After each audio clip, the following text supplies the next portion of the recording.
They said Giannis Antetokounmpo was soft, a regular season hero who crumbled when championships were on the line. After the Toronto Raptors crushed his Milwaukee Bucks in 2019, it seemed like the critics were right. But what happened next would shock the basketball world. In a dark gym on Chicago's South Side, the greatest player in NBA history sat down with a broken young star and shared 3 secrets he'd never told anyone. Not his teammates, not his coaches, not even his family. Michael Jordan's advice wasn't just about basketball, it was about transforming pain into power, failure into fuel, and doubt into unstoppable determination. What Jordan revealed that night would turn Giannis from a playoff disappointment into a champion who dominated the league. But the real secret behind their meeting was something even more incredible. A dying father's love that reached across time to guide his son to greatness. This is the true story of how 3 simple rules changed everything, and why the most important victories aren't won on the court, but in the hearts of those we inspire. The apartment was too quiet. That was the first thing Giannis noticed when he walked through his front door in Milwaukee on that cold December night in 2019. No music playing, no TV sounds, just silence that felt heavy like a winter coat. He dropped his gym bag by the door and looked around his empty living room. The leather couch sat there like it was judging him. The big TV screen was black and cold. Even his trophies on the shelf seemed to be looking away from him. 3 days had passed since the Toronto Raptors knocked his Milwaukee Bucks out of the playoffs. 3 days since Kawhi Leonard hit that shot that bounced 4 times on the rim before falling in. 3 days since the whole world decided that Giannis Antetokounmpo was just another player who couldn't win when it mattered most. Regular season hero, they called him on ESPN. Playoff zero. The words still hurt like a punch to the stomach. Giannis walked to his kitchen and opened the fridge. He stared at the food inside but didn't want any of it. His stomach felt sick, but not from hunger. It was the kind of sick you get when you fail at something you care about more than anything else in the world. His phone buzzed on the counter. Another text message he didn't want to read, probably from his brother Thanasis trying to make him feel better. Or maybe from his mom back in Athens, telling him she was proud of him no matter what. Sweet words that felt like salt on an open wound. He picked up the phone anyway. The message was from Alex Saratsis, his agent. Call me. Important. Giannis almost ignored it. Alex probably wanted to talk about next season already. About training plans and new contracts and all the business stuff that felt meaningless right now. But something about the word important made him dial the number. Giannis? Alex's voice sounded strange. Excited, but also confused. Yeah, it's me. Where are you right now? Home? Why? Are you sitting down? Giannis looked around his kitchen. Do I need to be? Maybe. I just got the strangest phone call of my life. From who? Alex took a deep breath. Someone claiming to work for Michael Jordan. The name hit Giannis like lightning. Michael Jordan. The greatest basketball player who ever lived. The man whose poster hung on Giannis's bedroom wall when he was a poor kid in Athens, Greece, dreaming of playing in America. That's impossible, Giannis said. That's what I thought too. But the person knew things, private things about your contract, about your family, about stuff that's not public information. Giannis felt his heart start beating faster. What did they want? They said Mr. Jordan wants to meet with you. Privately.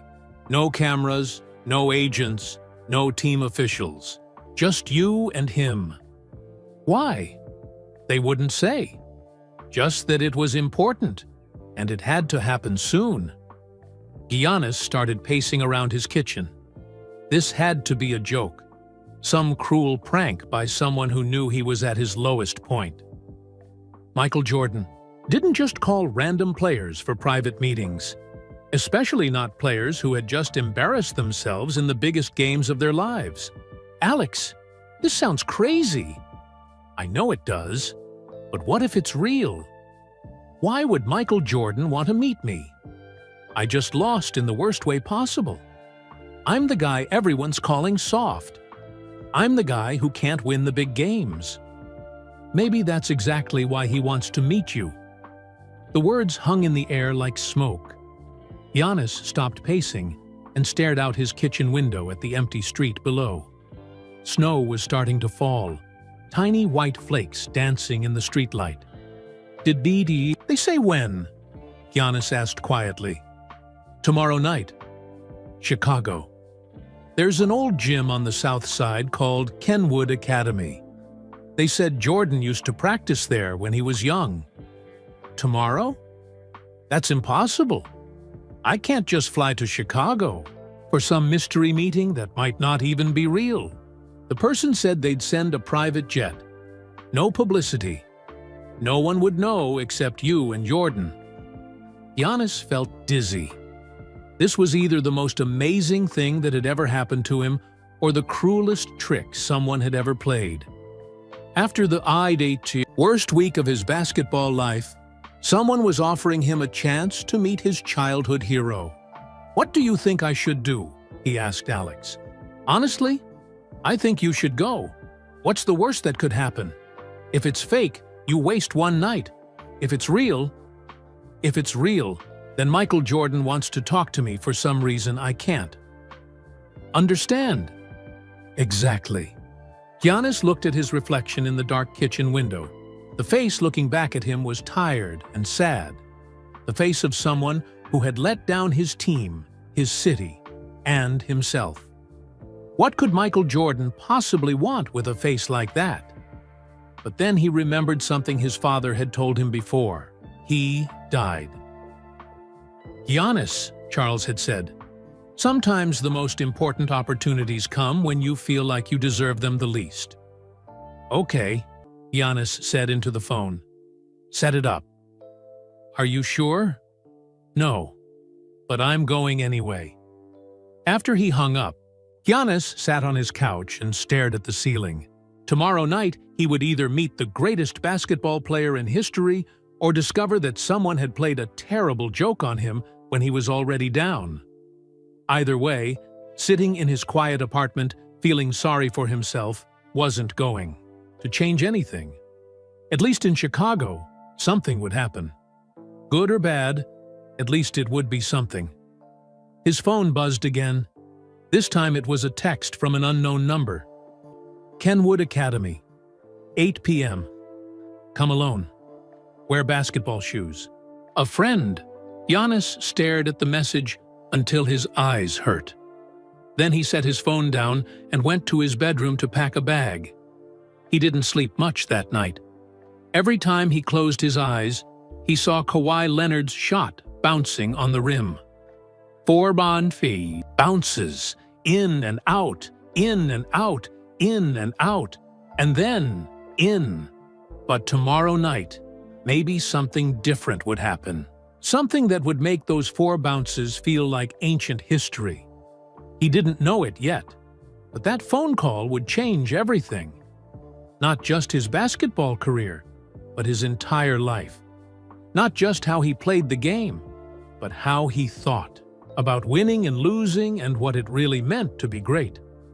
The quiet apartment suddenly felt full of possibilities. And for the first time in 3 days, Giannis smiled. Tomorrow, he would meet Michael Jordan. Or at least, he would find out. If miracles were real, the phone call had changed everything. He just didn't know how much yet. As snow continued to fall outside his window, Giannis fell asleep on his couch, still wearing his clothes, dreaming of dark gyms and bouncing basketballs, and the voice of the greatest player who ever lived saying his name. tomorrow would be different. Tomorrow would be the beginning of something he couldn't imagine. Tomorrow, everything would change. The Uber driver kept looking at Giannis in the rearview mirror, not because he knew who he was, but because anyone who was 7 feet tall got stares, especially when they were riding through the south side of Chicago at night, carrying a gym bag and looking nervous. "You sure this is the right address?" the driver asked as they pulled up to Kenwood Academy. The old brick building looked dark and empty. Most of the streetlights were broken, and the few that worked cast long shadows across the cracked sidewalk. "Yeah, this is it," Giannis said, though he wasn't sure of anything anymore. He paid the driver and stepped out into the cold December air. The Uber pulled away, leaving him alone on the empty street. For a moment, he thought about calling another car and going back to the airport. This felt like a mistake. A big, embarrassing mistake that would make his bad week even worse. But then he heard it. The sound of a basketball bouncing inside the building. Thump, thump, thump. Slow and steady, like a heartbeat. Giannis walked up the front steps of the school. The door was unlocked, which seemed strange for a place that looked abandoned. He pushed it open and stepped inside. The hallway was dark, except for a thin line of light coming from under a door at the end of the corridor. The bouncing sound got louder as he walked toward the light. His footsteps echoed off the old tiles, and he could smell that familiar gym smell. Sweat and rubber and years of basketball dreams. He reached the door and pushed it open. The gymnasium was mostly dark, but a single spotlight shone down on center court, and there, under that light, stood a man in simple workout clothes. Gray sweatshirt, black shorts, old basketball shoes. He was bouncing a basketball with one hand while looking at his phone with the other. Even in the dim light, even after all. These years, Giannis knew exactly who it was. Michael Jordan. His airness looked up from his phone and smiled. Not the big, camera-ready smile from commercials and interviews. This was smaller, more real. The smile of someone who was genuinely happy to see you. "You came," Jordan said, his voice echoing in the empty gym. Giannis stood frozen in the doorway. Part of his brain still couldn't believe this was really happening. The man who had inspired him to play basketball, whose moves he had practiced in parking lots in Athens, whose championship celebrations he had watched on grainy internet videos, was standing right there talking to him. Yes, sir, I came," Jordan laughed. "You don't have to call me sir, Michael's fine, or MJ if you want." He dribbled the ball between his legs without looking down. "Come on in, close the door behind you." Giannis did as he was told, and walked slowly toward center court. Up close, Jordan looked older than he did in pictures. He was 56 now, with gray streaks in his hair and lines around his eyes. But he still moved like a basketball player. Every step had purpose. "Nice gym, right?" Jordan said, looking around at the old bleachers and faded banners. "This is where I used to sneak in to practice when I was 16. Security guard named Mr. Washington would let me stay as long as I locked up when I left." It's really you," Giannis said, still not quite believing it. "Last time I checked." Jordan stopped dribbling and held the ball in both hands. "You look surprised." "I thought maybe this was some kind of joke, or a dream." "Not a joke. And if it's a dream, we're both having the same one." Jordan walked closer, and Giannis could see his eyes clearly now. They were serious, focused, the same eyes that had stared down Larry Bird and Magic Johnson and every other great player of his era. "You want to know why I asked you here?" Jordan said. "Yes, sir. Yes." Jordan smiled again. "Because 3 days ago, you experienced something I know very well." You felt like the whole world was watching you fail. Like every person on Earth suddenly decided you weren't good enough. The words hit Giannis harder than he expected. That was exactly how he felt. Like everyone was laughing at him behind his back. "The Raptors," Giannis said quietly. "The Raptors." 4 bounces on the rim. Game over. Season over. Dreams postponed. Jordan started walking around the center circle, still holding the ball. "You know what I thought when I watched that shot go?" "In? What?" I thought. "That kid's about to learn the most important lesson of his career." "Which is?" Jordan stopped walking and looked directly at Giannis. "That losing is just information. It's data about what you need to work on. But most players don't see it that way. Most players let losing poison their minds." Giannis felt his chest tighten. "Everyone's calling me soft, saying I can't win the big games." "Good. Good? You know what they called me after the Pistons beat us 3 years in a row? Same thing. Soft. Not clutch. A scorer who couldn't win when it mattered." Jordan's voice got quieter, but somehow more intense. The Detroit Pistons created something called the Jordan Rules. Their whole game plan was to beat me up physically and mentally, make me doubt myself. Giannis had heard about the Jordan Rules, but hearing Jordan talk about them felt different. More personal. "Did it work?" Giannis asked. "For a while. I went home after those losses and wondered if they were right. If I'd ever be good enough to win a championship. If I was just a player who put up pretty numbers but couldn't get the job done when everything was on the line." This was not the Michael Jordan that Giannis had seen in documentaries. This wasn't the confident, trash-talking legend. This was a man sharing his deepest fears with someone he barely knew. "What changed?" Giannis asked. Jordan smiled, but it was a different kind of smile now. Sadder, but also stronger. "I realized that the voice in my head telling me I wasn't good enough sounded exactly like the voices of people who had never accomplished anything close to what I was trying to do.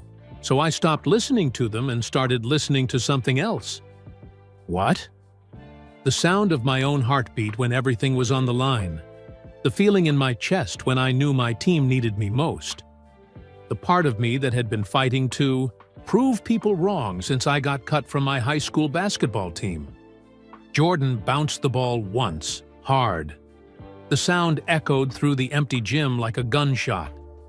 "That's why you're here, Giannis. Not because you failed, but because of how you're going to respond to that failure. I've been watching you for 3 years.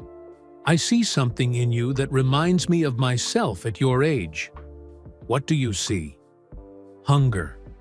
Pain. And the most important thing, you care more about winning than you do about looking good while you lose." Giannis felt something shift inside his chest, like a door opening that he didn't know was closed. "I want to win so badly it hurts," he said. "I know you do. That's why I'm here. That's why we're talking in this old gym instead of some fancy restaurant where people would take pictures and make this about publicity." Jordan walked to the free throw line and took a shot. The ball went in with a perfect swish, even though he barely seemed to be trying. "I'm going to tell you 3 things tonight that I've never told anyone else. Not my teammates, not my coaches, not even my family. These are the secrets that changed me from a player who got beat by the Pistons into someone who won 6 championships." Giannis felt his heart racing. "Why me?" "Because you're ready to hear them. Because you've been humbled enough to listen. And because—" Jordan paused and looked around the empty gym. "Because I think your father would have wanted me to." The mention of his father hit Giannis like a surprise punch. His dad had died just 2 years ago, never getting to see his son become a star in the NBA. "You knew my father?" Jordan's expression changed, became softer, more careful. Let's just say, I know what it's like to play for someone who isn't here to see you succeed. My father was murdered when I was at the peak of my career. Every championship after that was for him. The two men stood in silence for a moment, sharing the weight of loss that only they could understand. Are you ready to hear what I learned? Jordan asked. Giannis nodded, not trusting his voice. Good. Because once I tell you these things, you can't unknow them. They'll change how you think about everything, how you prepare, how you play, how you handle pressure. Jordan walked back to center court and faced Giannis directly. But first, I need to ask you something. What's the most important thing to you in the world? Basketball. Wrong answer. Giannis looked confused. My family? Better, but still not right. I don't know. Jordan smiled. The most important thing to you should be becoming the person your father raised you to be. Everything else, basketball, fame, money, is just a way to honor his memory. The words hit Giannis so hard, he almost sat down. His father had always told him that basketball was just a game. But how you played it showed who you really were as a person. Now, Jordan said, are you ready to learn how champions really think? Giannis nodded, his throat too tight to speak. The empty gym felt smaller now, like the whole world had shrunk down to just him and Michael Jordan under that single spotlight. Jordan walked to the center of the court and set the basketball down. It rolled a few feet away and stopped, like it was waiting to listen too. Rule number 1, Jordan said, his voice cutting through the silence. Master your mind before you master your body. He turned to face Giannis directly. Everyone thinks basketball is about being tall, being fast, being strong. That's maybe 30% of it. The other 70% happens up here. Jordan tapped his temple with his finger. I don't understand, Giannis said. How many hours do you practice shooting every day? 2, maybe 3. How many hours? Do you practice thinking? Giannis looked confused. Thinking? Mental training, visualization, preparing your mind for pressure situations, learning how to control your thoughts when everything is going wrong. Jordan started pacing slowly around the center circle. When Kawhi Leonard's shot was bouncing on that rim, what were you thinking? The memory hit Giannis like a slap. I was thinking, please miss, please miss, please miss. Exactly.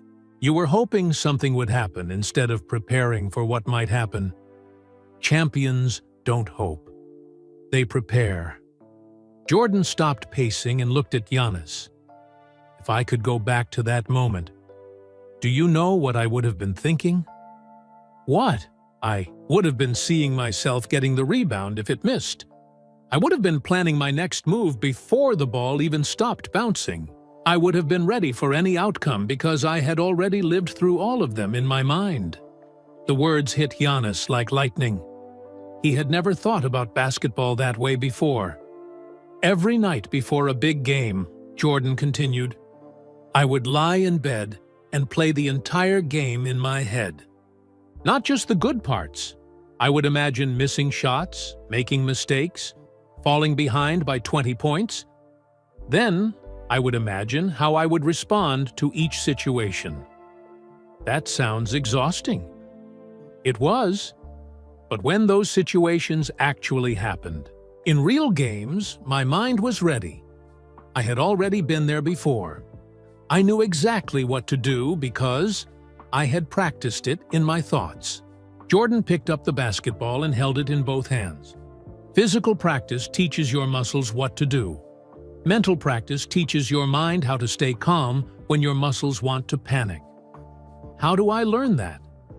The same way you learned to shoot free throws. Practice.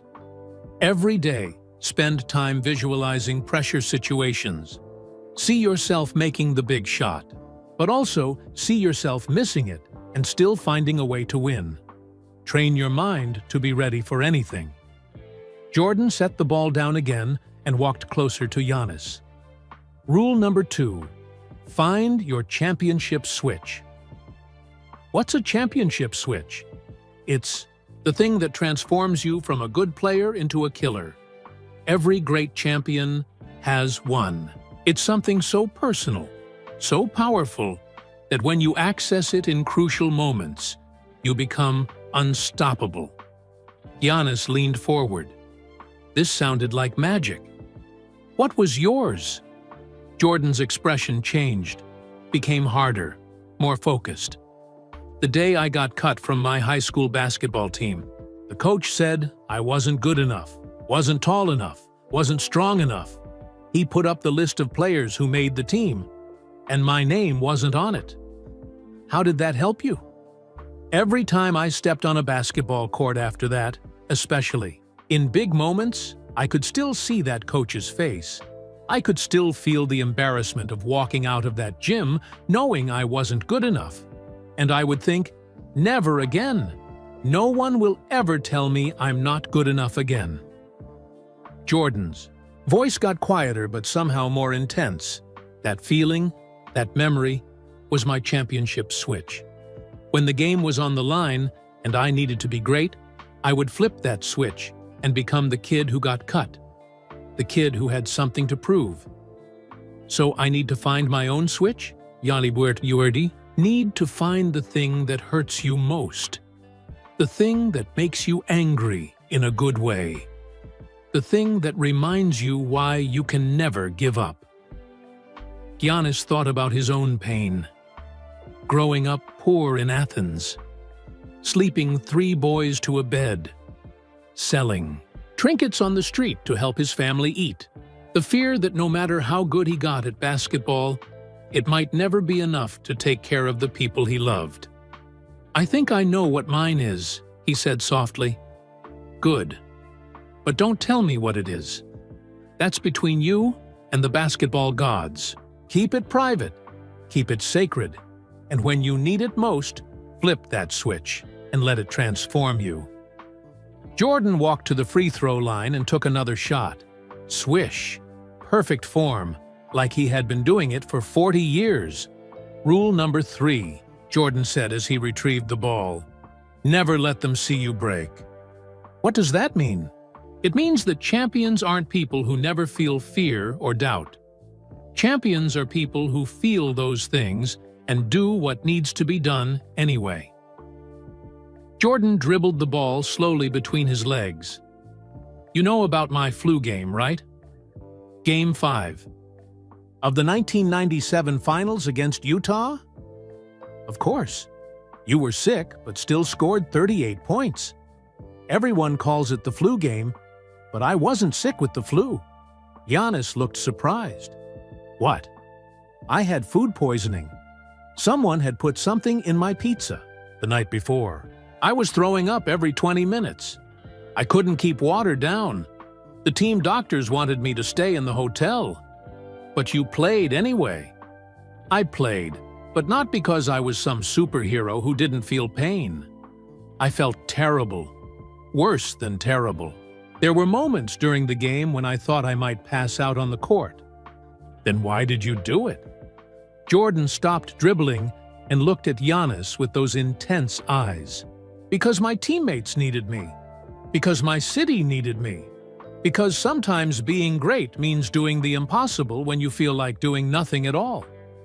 But how? Rule number 3. I never let the other team see how much I was hurting. I never let my teammates see my doubt. I never let myself see my own weakness. I saved the breaking down for later, in private. During the game, I was Michael Jordan. After the game, I could be human. Jordan started walking around the court again, but this time, Giannis walked with him. The biggest mistake young players make is they think they have to feel confident to play confidently. That's backwards. You act confident first, and the feeling follows. You walk tall even when you feel small. You take the big shot even when your hands are shaking. You lead even when you're scared. Fake it till you make it?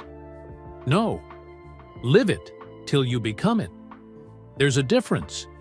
Faking is lying. Living is growing into the person you need to be.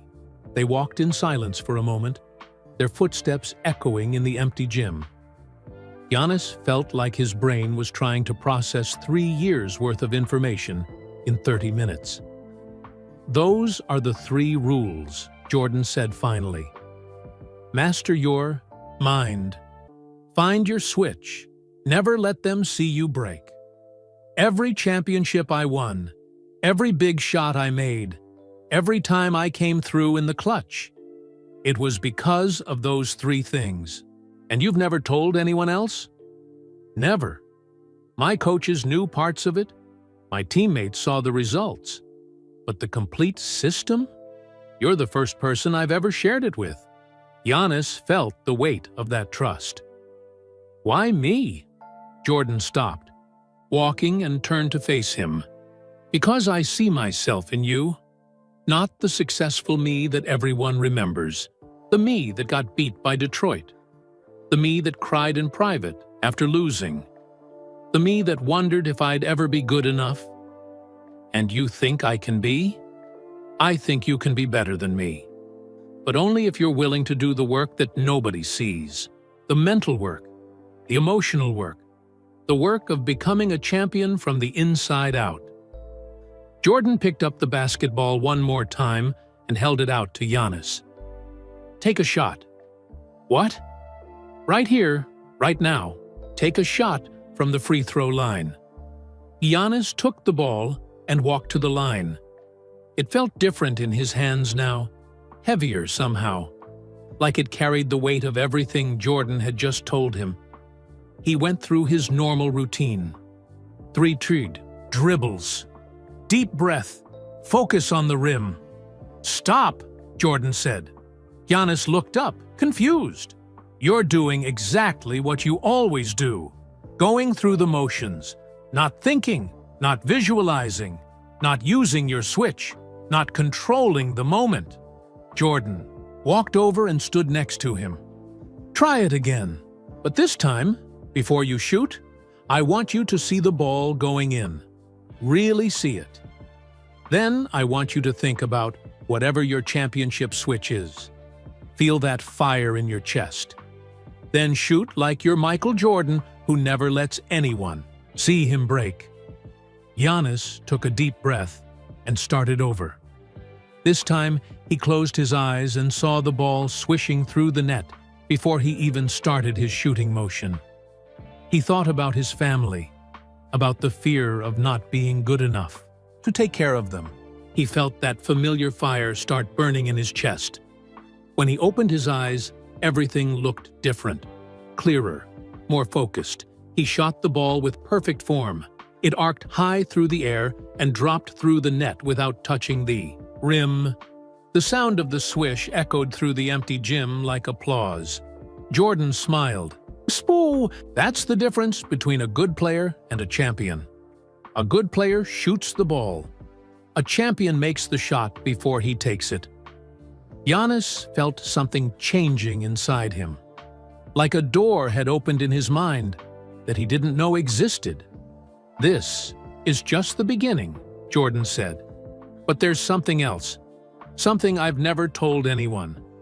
And if you're ready to hear it, it will change everything you think you know about basketball.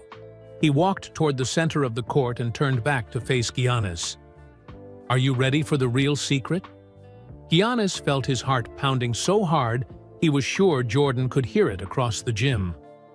The 3 rules had already blown his mind, but there was something deeper. Something that Jordan had never shared with anyone? Yes, Giannis said, his voice barely above a whisper. I'm ready. Jordan walked back to center court and sat down on the floor, cross-legged like a little kid. It was such a strange sight. The greatest basketball player in history, sitting on a gym floor like he was at summer camp. Sit, Jordan said, patting the floor next to him. Giannis sat down too, feeling awkward with his long legs folded up. The gym floor was cold through his workout shorts, but he didn't care. Whatever Jordan was about to tell him felt more important than being comfortable. In 1999, Jordan began, staring straight ahead at the far wall. I went to see a doctor about some pain in my knees. I thought it was just normal wear and tear from playing basketball for so many years. He paused and took a deep breath, the next words were hard to say. The doctor told me I had early-stage arthritis. Not just a little bit, a lot. He said it would only get worse. He said if I kept playing basketball, I might not be able to walk normally when I got older. Giannis felt his stomach drop. This wasn't what he expected to hear. But that wasn't the worst part, Jordan continued. The worst part was that some mornings, the pain was so bad I couldn't get out of bed. I would lie there for an hour just trying to work up the courage to put my feet on the floor. What did you do? At first, I felt sorry for myself. I thought about quitting basketball forever. I had already retired twice. Maybe this was God's way of telling me it was time to stay retired. Jordan picked up a piece of dust from the gym floor and rolled it between his fingers. But then I got angry. Really angry. Not at God or the arthritis or bad luck. I got angry at the idea that pain could stop me from being who I was meant to be. So you came back anyway? I came back, but not the way everyone thinks. See, I knew I couldn't train the same way anymore. My knees couldn't handle 2-hour practices and jumping drills and all the normal stuff. So I had to find a different way. Jordan looked at Giannis for the first time since he started telling the story. I developed something I called blind faith training. Every morning at 3 a.m. I would go to a gym, usually this one, actually, and practice shooting in complete darkness. In the dark, total darkness. No lights at all. I couldn't see the rim, couldn't see the ball, couldn't see my own hands. I had to shoot purely by feel and muscle memory. Giannis tried to imagine it. Michael Jordan, alone in a dark gym, shooting hundreds of shots he couldn't see. Why would you do that? Because I realized that the biggest moments in basketball happen when you can't see clearly anyway. When the crowd is screaming so loud you can't think. When the pressure is so intense everything feels blurry. When your legs are tired and your vision is fuzzy, and you still have to make the shot that matters most. Jordan stood up and walked to the light switch on the wall. I'm going to show you what I mean. He flipped the switch, and the gym went completely black. Not just dim, black like being inside a cave. Giannis couldn't see his own hand in front of his face. "Where are you?" Giannis called out, suddenly feeling panicked. "Right here." Jordan's voice came from somewhere near the free throw line. "Can you find me?" Giannis stood up carefully and started walking toward the sound of Jordan's voice. He moved slowly, afraid of tripping or walking into something. "This is what real pressure feels like," Jordan said in the darkness. "When you can't see what's coming. When you have to trust something deeper than your eyes." Giannis heard the sound of a basketball bouncing. Jordan was dribbling somewhere in the dark. For 2 years, I did this every single morning. 2 hours in complete darkness. Shooting, dribbling, moving, all by feel. Do you know what happened? What? My shooting percentage actually got better, even with the arthritis, even with the pain. Even though I was 38 years old when most players were retiring, I became more accurate than I had ever been. The bouncing stopped. Giannis heard the sound of a shot being taken, then the perfect swish of a ball going through the net. "How did you make that shot?" Giannis asked, amazed. "The same way I made every important shot in my career. Not with my eyes, with my heart, with my memory." with something deeper than sight. Another shot, another swish. "Pain is just information," Jordan said in the darkness. "Your body is sending you data about what's happening. Most people let that information scare them. They think pain means stop, but champions learn to read that data differently." How? Pain means pay attention. Pain means this matters. Pain means you're at the edge of what you thought was possible, and now you get to choose who you really are. The lights came back on suddenly, and Giannis saw Jordan standing at the three-point line, holding the basketball. When I came back to play for the Washington Wizards, I was playing with arthritis that should have ended my career. But I was also playing with skills I had developed in the darkness. Skills that no one else had. Skills that only existed because I refused to let pain define my limits.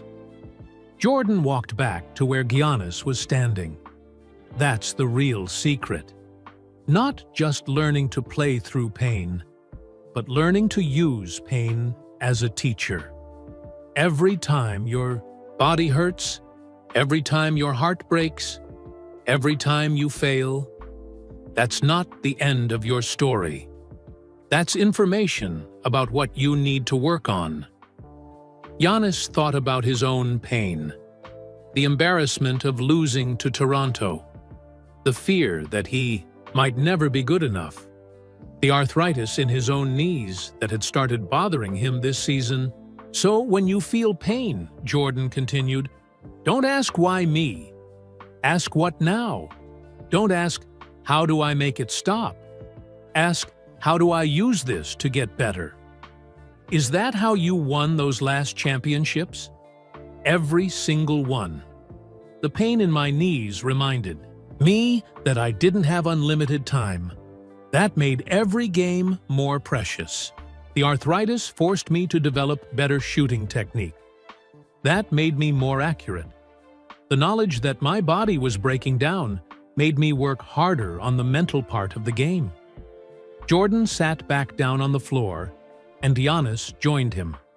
You know what the doctor told me after I finally retired for good?" "What?"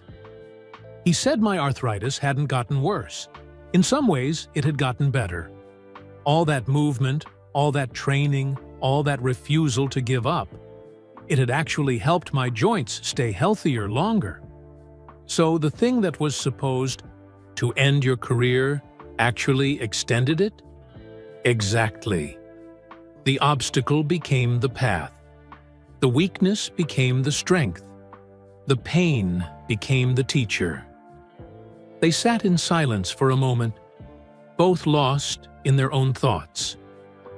"There's something else," Jordan said quietly. "Something about why I'm really here, talking to you, in this gym tonight." Giannis looked at him, surprised. "There's more?" "The reason I know so much about using pain as information isn't just because of basketball. It's because of something that happened in my personal life. Something that taught me that the most important games aren't always played on a court." Jordan's expression changed, became softer and sadder. "My father was murdered in 1993, shot in his car, on the side of a highway by two strangers who wanted to rob him. He was just in the wrong place at the wrong time." Giannis felt his chest tighten. He knew this story from documentaries, but hearing Jordan tell it himself was different. More painful. "The grief almost killed me. I quit basketball for 2 years because I couldn't find a reason to care about games when my father was gone. Every championship after that, every big shot, every moment of greatness, it was all for him." That was your championship switch? One of them. But here's what I learned about pain that I never told anyone. The pain of losing my father never went away. It just changed. Instead of being the pain that stopped me, it became the pain that pushed me. Jordan stood up and walked to his gym bag in the corner. He pulled out a folded piece of paper and brought it back to Giannis. "This is something your father wrote," Jordan said, holding out the paper. Giannis felt like the world had stopped spinning. "What? Your father wrote me a letter 2 years ago, before he died. Alex, your agent, helped him find my address. He wanted me to know about his son who was going to be special." Giannis took the paper with shaking hands. He recognized his father's handwriting immediately, the same careful letters his dad used when he wrote notes in Giannis's school notebooks. "He asked me to watch over you if you ever needed guidance. He said, you had the talent to be great, but you might need someone to teach you how to think like a champion." Giannis couldn't speak. His father had reached out to Michael Jordan? Had asked him to help? "That's why I'm here," Jordan said softly. "Not because I randomly decided to help a struggling player, because I made a promise to a father who believed his son could change the world." The letter fell from Giannis's hands as tears started streaming down his face. Everything made sense now. The mysterious phone call, the private meeting, the willingness to share secrets Jordan had never told anyone. His father, who he thought had died before seeing him become great, had actually set up the most important conversation of his basketball career. "He would be so proud of you," Jordan said, putting his hand on Giannis's shoulder. "Not because of your basketball skills, but because of who you are as a person." That's what he wrote about most in his letter. How kind you are, how hard you work, how much you love your family. Giannis wiped his eyes and picked up the letter. At the bottom, in his father's careful handwriting, were the words, "Please help my son become the man I know he can be." "The pain of losing him will never go away," Jordan said, "but now you know what to do with that pain. Use it as information. Use it as motivation. Use it to honor his memory by becoming everything he believed you could be." Giannis folded the letter carefully and put it in his pocket, right over his heart. "Now," Jordan said, "are you ready to go win some championships?" 3 months later, the world stopped. Not just Giannis's world, everyone's world. It was March 11th, 2020, and the NBA had just shut down because of something called COVID-19. Players were confused, fans were angry, team owners were worried about money. Nobody knew when basketball would come back, or if it would come back at all. Giannis sat in his Milwaukee apartment, watching the news on TV. The same apartment where he had felt so alone after losing to Toronto. But this time, he wasn't sad or angry. This time, he saw something different, an opportunity. While other players complained on social media about the season stopping, Giannis was thinking about Jordan's words. Pain is just information. Obstacles become the path. If everyone else was going to sit around feeling sorry for themselves, he would use this time to get better. He would use this break to become the player Jordan believed he could be. The next morning, Giannis called a construction company. "I want to build a gym in my basement," he told them. "A real gym, with a full court, professional lights, everything." "That's going to be expensive," the contractor said. "I don't care about the money. How fast can you do it?" 2 weeks later, Giannis had his own private basketball court under his house. It wasn't as big as an NBA court, but it was perfect for what he needed to do. Every morning at 4 a.m., just like Jordan had taught him, Giannis would go down to his basement gym. But he didn't just practice shooting. He practiced Jordan's 3 rules. First, he worked on mastering his mind.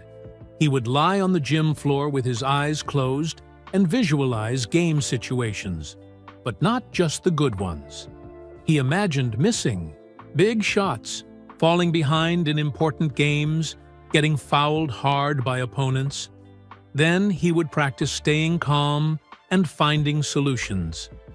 "See the problem before it happens," he would whisper to himself, repeating Jordan's words, "Be ready for anything." After 30 minutes of mental training, he would work on his championship switch. He would think about his father's letter to Jordan, about growing up poor in Athens, about his brothers depending on him, about all the people who said he wasn't tough enough to win when it mattered. The anger and motivation would build in his chest like a fire. But it wasn't angry anger. It was focused anger, determined anger, the kind of anger that made him want to work harder, not just complain louder. Then came the hardest part, never letting anyone see him break. Some days, Giannis felt frustrated that the season was canceled. Some days, he worried that basketball might never come back. Some days, he missed his teammates and the crowd and the feeling of playing in front of thousands of people. But he never let those feelings control him. Instead, he used them as fuel. "Champions don't get to have bad days," he would tell himself. "They have challenging days that make them stronger." The most important training happened in complete darkness, just like Jordan had shown him. Every morning, after his regular practice, Giannis would turn off all the lights in his basement gym and shoot for an hour. At first, it was terrible. He missed easy shots. He lost the ball. He walked into walls. But slowly, day by day, he got better. His hands learned to feel the perfect shooting motion. His feet learned to find the right spots on the court. His mind learned to trust something deeper than his eyes. After 2 months of this training, something amazing happened. When Giannis turned the lights back on and shot normal baskets, his accuracy was better than it had ever been. His form was smoother. His confidence was stronger. But the biggest change wasn't in his shooting. It was in his thinking. Before, when Giannis faced a difficult situation, his first thought was usually, "I hope this works out." Now, his first thought was, "I know exactly what to do." The mental training had rewired his brain. Instead of hoping for the best, he was preparing for anything. In July 2020, the NBA announced that basketball would restart in Orlando, Florida. All the teams would live in a bubble at Disney World, with no fans, no families, and no distractions. Just pure basketball. Most players were nervous about the bubble. They didn't like being away from home. They didn't like playing without crowds. They complained about the food, the hotels, the rules. Giannis was excited. "This is perfect," he told his teammate Chris Middleton during their first practice in Orlando. "No excuses, no distractions, just us and the game." "You seem different," Chris said, studying his face. "More focused or something?" Giannis smiled but didn't explain. How could he tell his teammate about the secret meetings with Michael Jordan? About the blind faith training? About his father's letter? Some things were too important to share, even with friends. The Milwaukee Bucks were the best team in the EP regular season, just like they had been before the shutdown, but everyone knew the real test would come in the playoffs. That's where Giannis had failed before. That's where people said he wasn't good enough. Their first playoff series was against the Orlando Magic, a team with less talent, but lots of heart. The kind of team that could cause problems if you weren't mentally ready. Game 1 was easy. The Bucks won by 20 points, and Giannis looked unstoppable. Game 2 was also comfortable. Game 3, the same. But Game 4 was different. Orlando came out desperate, knowing they were about to be swept. They played harder than they had all season. They made shots they usually missed. They got rebounds they usually didn't get. By the fourth quarter, the Magic were winning by 15 points. In the timeout, Giannis looked around at his teammates. Some of them looked worried. Some looked frustrated. Some looked like they were already thinking about the next series. This was exactly the situation Jordan had prepared him for. The moment when things went wrong and everyone was watching to see how he would respond. Giannis closed his eyes for just a second and accessed his championship switch. He thought about his father, about Jordan's promise, about that scared kid in Athens who thought he might never be good enough. When he opened his eyes, everything looked different. Clearer, more focused. "Give me the ball," he told his point guard, Eric Bledsoe. For the next 8 minutes, Giannis played basketball like he had never played before. Not just with his body, but with his mind. Every shot was calculated. Every pass was perfect. Every defensive play was exactly where it needed to be. He scored 18 points in those final 8 minutes. But more importantly, he stayed calm. He made smart decisions. He trusted his teammates when they had better shots than him. The old Giannis might have forced bad shots, trying to do everything himself. The new Giannis played like Jordan had taught him, with his brain as much as his talent. With 2 minutes left, the Bucks had taken the lead. With 1 minute left, they were up by 8. With 30 seconds left, the game was over. Final score: Milwaukee 121, Orlando 106. In the locker room after the game, Chris Middleton pulled Giannis aside. "What was that?" he asked. "I've never seen you play like that in a pressure situation. You were so calm, so in control." Giannis thought about Jordan's words. "Never let them see you break." "I just remembered who I'm playing for," Giannis said simply. That night, alone in his hotel room in the Disney bubble, Giannis received a text message from an unknown number. "Saw the game. Now you're starting to understand. Keep going." 23. Giannis smiled and put his phone away. Jordan was watching. Jordan was proud. But more importantly, his father's spirit was watching too. The first test was complete. But Giannis knew this was just the beginning. The real challenges were coming. The teams that had beaten him before.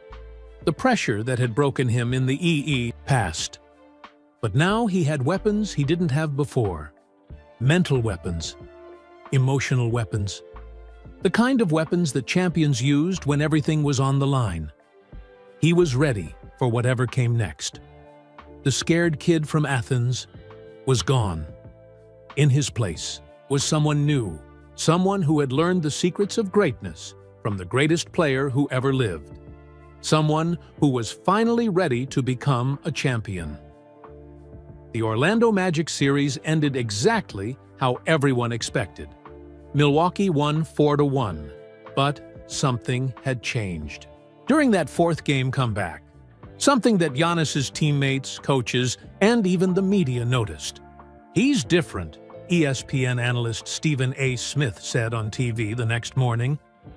"I can't put my finger on it, but there's something new about Giannis. He's calmer under pressure, more controlled." Giannis watched the highlights from his hotel room and smiled. If only Stephen A. knew about those dark mornings in the basement gym, learning to shoot without seeing the rim. The second round would be different, much different. The Miami Heat were waiting, the same team that would eventually reach the NBA Finals, led by Jimmy Butler, a player known for his mental toughness and clutch performance. The Heat played smart, physical basketball. They made other teams beat themselves with bad decisions and frustrated emotions. Perfect opponents to test everything Jordan had taught him. "This is where we find out if you're really ready," Giannis whispered to himself before Game 1. He thought about Jordan's words, "The biggest moments happen when you can't see clearly anyway." Game 1 was a battle. Miami came out hitting every shot, playing with the confidence of a team that knew they could beat anyone. But Giannis stayed calm. When the Heat went on a 12-0 run in the second quarter, he didn't panic. He didn't force shots. He trusted his teammates and waited for his opportunities. Milwaukee won 115-104. Giannis had 30 points, but more importantly, he had 15 assists. He was playing like a leader, not just a scorer. Game 2 was closer. The Heat adjusted their defense, throwing double teams and traps at Giannis whenever he touched the ball. The old Giannis might have gotten frustrated and tried to power through the defense. Instead, he remembered Jordan's mental training. He had visualized this exact situation dozens of times in his basement gym. Two defenders coming at him, teammates, getting open because of the attention he was drawing. He found Chris Middleton for 3 open three-pointers. He set perfect screens for Brook Lopez to score inside. He even got his point guard, Eric Bledsoe, some easy baskets by drawing the defense. Away, Milwaukee won again, 111-108. But Game 3 was when everything changed. Playing in Miami for the first time in the bubble, the Heat came out desperate. They knew if they lost, going down 3-0 would probably end their season. They played with an intensity that reminded Giannis of the Toronto series from last year, the series that had crushed his confidence and led to that lonely night in his Milwaukee apartment. By halftime, Miami was winning 68-52. They were hitting impossible shots. They were getting every loose ball. They were playing like a team that believed they couldn't lose. In the locker room, Giannis could see his teammates starting to doubt. The same look he had seen in their eyes against Toronto. The look that said, "Here we go again." This was his championship switch moment. He stood up in front of the whole team and spoke quietly, but everyone heard every word. Last year, when we were losing like this, I used to think about how embarrassed I felt, how everyone was going to say we choked again, how I wasn't good enough to lead this team. His teammates looked at him, surprised. Giannis never talked about his emotions like this, but someone taught me that those thoughts are just noise. What matters is what we do in the next 24 minutes. Not what happened before, not what people will say tomorrow. Just the next 24 minutes. He looked each player in the eyes. I'm going to play the next half like my father is watching from heaven. Like every kid in Milwaukee who believes in us is counting on us. Like this is the most important 24 minutes of my life. When they took the court for the third quarter, something was different about the entire team. Not just Giannis, but everyone. They played with a calm intensity that the Heat weren't ready for. Giannis scored 16 points in the third quarter, but he also had 6 assists and 4 rebounds. He was everywhere, but he was also under control. When Miami made a run, he made the right play to stop it. When his team needed a basket, he found the perfect shot. But the real test came in the fourth quarter. With 8 minutes left, Giannis drove to the basket hard and landed awkwardly on his right ankle. The pain shot up his leg. Like lightning, he limped to the sideline and the team doctors looked worried. "How bad is it?" Coach Mike Budenholzer asked. Giannis thought about Jordan's arthritis story, about playing through pain that should have ended his career, about using pain as information instead of an excuse. "I'm good," Giannis said, and walked back onto the Ike court. For the next 8 minutes, he played some of the smartest basketball of his life. He couldn't run as fast or jump as high because of the ankle, so he used his brain more. He set better screens. He made quicker passes. He found easier shots for himself and his teammates. With 2 minutes left, Milwaukee had taken the lead, 98-95. With 1 minute left, they were up 103-98. With 30 seconds left, Jimmy Butler hit a three-pointer to make it 103-101, 20 seconds on the clock. Milwaukee's ball. This was the moment that would define the series, maybe the season. Giannis brought the ball up court slowly, feeling the pain in his ankle with every step. The crowd noise from the Heat bench was loud, but he barely heard it. Everything felt quiet and focused, like he was back in his basement gym shooting in the dark.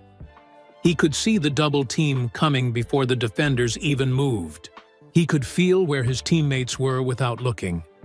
Most importantly, he could feel that championship switch burning in his chest. His father's love, Jordan's wisdom, all those mornings of preparation. Instead of forcing a difficult shot, he made a perfect pass to Chris Middleton in the corner. Middleton's three-pointer swished through the net with 12 seconds left. 6, 101. Game over. As the final buzzer sounded, Giannis didn't celebrate like he usually did. He just pointed up toward the ceiling, thinking about his father, thinking about Jordan, thinking about that promise made in a Chicago gym 6 months ago. In the locker room, reporters asked him about playing through the ankle injury. "Someone once told me that champions don't get to have bad days," Giannis said. "They just have challenging days that make them stronger." That night, his phone buzzed with another text from Jordan. "Watched the whole game. Your father would be proud." That's how champions respond to adversity. Keep going. 23.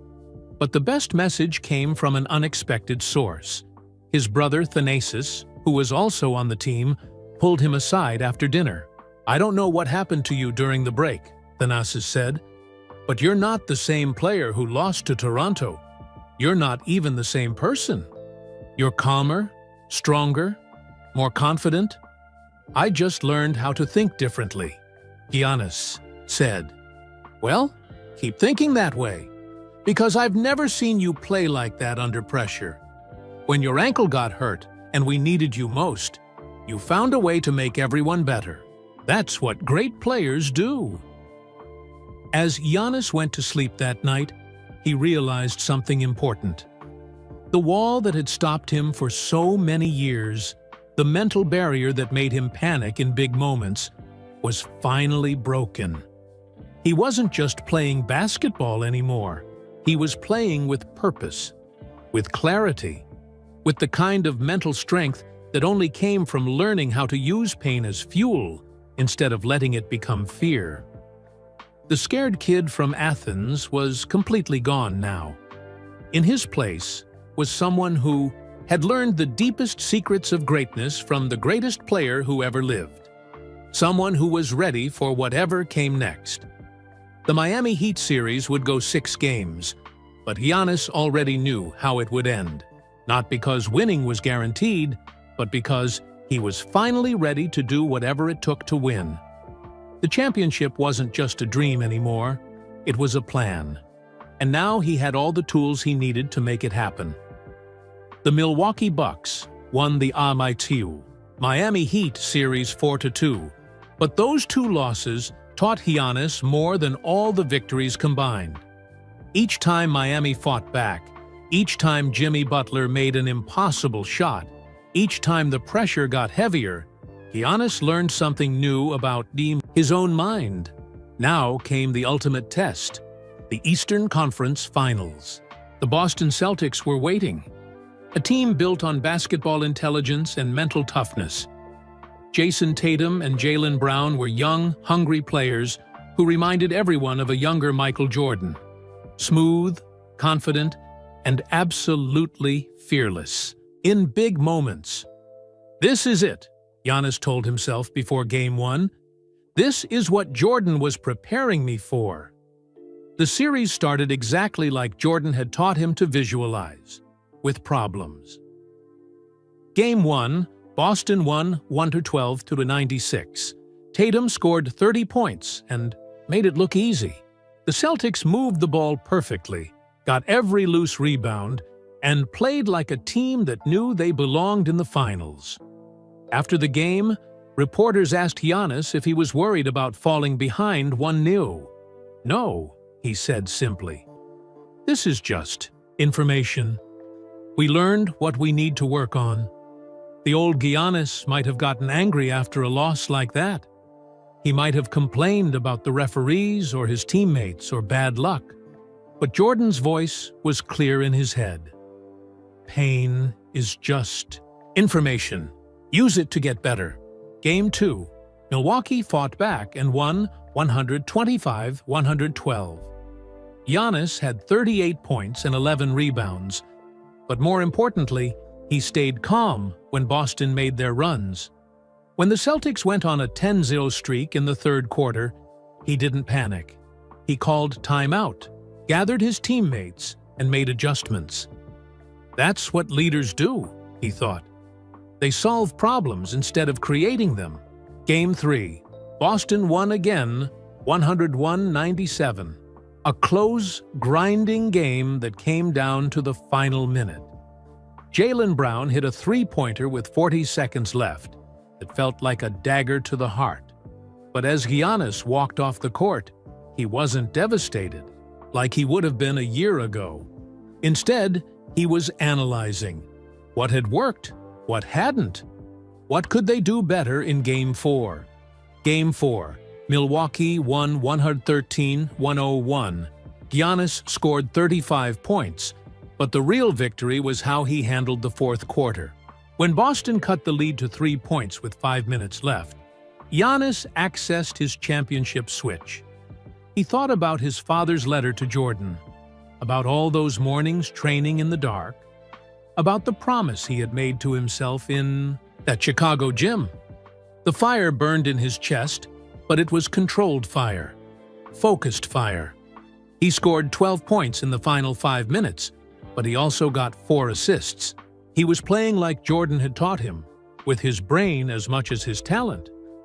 Games 5 and 6 were split, with each team winning at home. The series was tied 3-3, heading to Game 7 in Boston. Game 7. The biggest game of Giannis's career. The night before the game, he couldn't sleep. Not because he was nervous, but because his mind was so focused it felt like a laser beam. He kept visualizing different scenarios, different problems that might come up, different ways to respond. Master your mind before you master your body, he whispered to himself, repeating Jordan's first rule. At 3 a.m. he got out of bed and went to the hotel fitness center. He found a basketball and started shooting in the dim light, practicing the blind faith training that Jordan had taught him. Even with limited visibility, his shots felt perfect. His form was smooth, his confidence was unshakable. Game 7 started. Like a war. Both teams played with desperate intensity. Every possession mattered. Every shot felt huge. The crowd at TD Garden was so loud that players couldn't hear their own coaches calling plays. But Giannis felt calm in the chaos. All those months of mental training had prepared him for exactly this moment, when everything was loud and confusing, and you had to trust something deeper than your senses. By halftime, the Celtics led 58-52. Not a big deficit, but enough to make his teammates look worried. In the locker room, Coach Budenholzer was drawing up new plays on the whiteboard, trying to find solutions. Giannis sat quietly in his locker, eyes closed, accessing his championship switch. He thought about his father watching from heaven. He thought about Jordan's promise. He thought about all the people back in Milwaukee who were counting on him. But mostly, he thought about that scared kid in Athens who used to dream about moments like this. "This is for you, Dad," he whispered. "This is for everyone who believed in me when I didn't believe in myself." The third quarter was even. Both teams made big shots. Both teams made crucial stops. With 15 minutes left in the season, the IDRAD score was tied 79-79. Then came the fourth quarter, the mental battle that would decide everything. Boston scored first, a three-pointer by Tatum that sent the crowd into a frenzy. The lead grew to 6 points, then 8 points. With 5 minutes left, the Celtics were ahead, 94-86. This was the moment Jordan had prepared him for. The moment when champions are born or broken.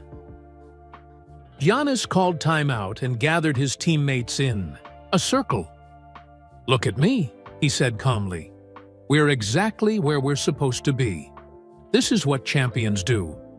They find a way when there is no way." He thought about Jordan's Game 5 against Utah, the food poisoning game, playing when everything in his body wanted to quit, but his mind refused to surrender. "Give me the ball," Giannis told his point guard, "and trust me." For the next 3 minutes, Giannis played basketball like he had never played before. Not just with his body, but with his soul. Every decision was perfect. Every movement had purpose. He scored on a drive to the basket. 94-88. He stole the ball from Tatum and scored again. 94-90. He found Chris Middleton for a three-pointer. 94-93. With 2 minutes left, he blocked Jaylen Brown's shot at one end and scored at the other end. Milwaukee led 95-94. The crowd was stunned into silence. The momentum had completely shifted. Boston called timeout, but Giannis could see it in their eyes. The doubt was creeping in. They were starting to think about what would happen if they lost, instead of focusing on what they needed to do to win. With 90 seconds left, Tatum missed a three-pointer. Giannis got the rebound and was fouled hard by Marcus Smart. As he walked to the free throw line, the crowd was screaming at him, trying to break his concentration. But he was back in his basement gym, shooting in complete darkness. The crowd, noise faded away. The pressure disappeared. There was only him, the basket, and everything Jordan had taught him. "Never let them see you break," he whispered. Swish. First free throw, swish. Second free throw. 7-94, Milwaukee. With 45 seconds left, Boston had the ball and a chance to tie. This was when defense mattered most. This was when champions proved they could stop great players when everything was on the line. Giannis switched onto Tatum and looked into his eyes. He saw a great player, a future superstar, but also a young man who wasn't quite ready for this moment yet. Tatum drove to the basket, but Giannis was ready. He had visualized this exact play hundreds of times. He stayed in perfect position, forced Tatum into a difficult shot, and got the rebound when it missed. With 16 seconds left, Giannis was fouled again. 2 more free throws to ice the game. As he stood at the line, he could feel his father's presence. He could hear Jordan's voice. He could see that scared kid from Athens who had grown into a man ready for anything. Swish. 98-94, swish. 99-94, game over. Series over. The Milwaukee Bucks were going to the NBA Finals for the first time since 1974. As confetti fell from the ceiling and his teammates celebrated around him, Giannis felt something he had never felt before. Not relief or excitement, but a deep sense of completion.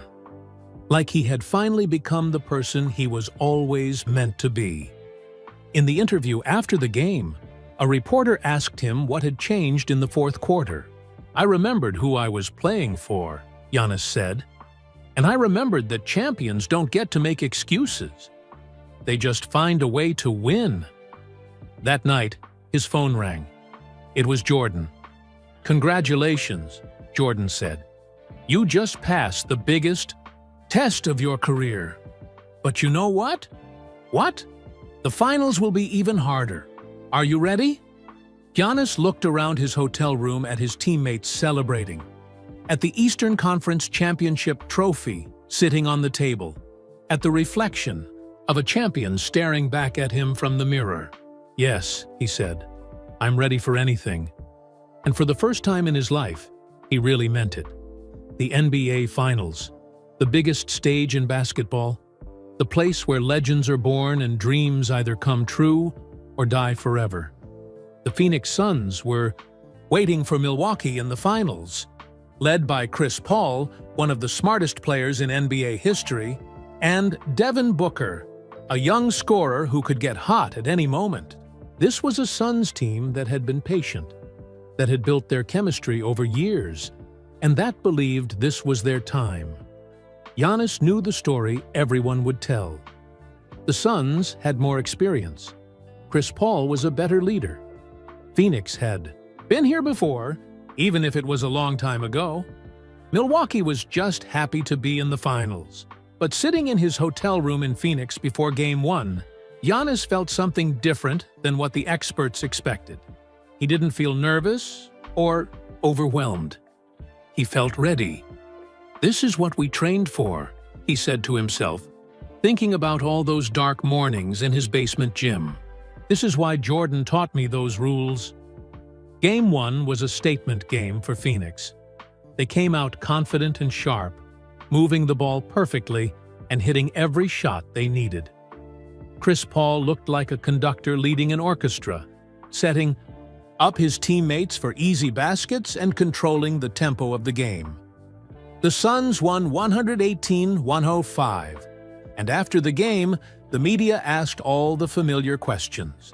Are you worried about being down 1-0? Do you think the moment is too big for your team? How do you respond to people saying Phoenix is just more experienced? Giannis answered each question calmly and honestly. We learned what we need to work on. Game 2 will be different.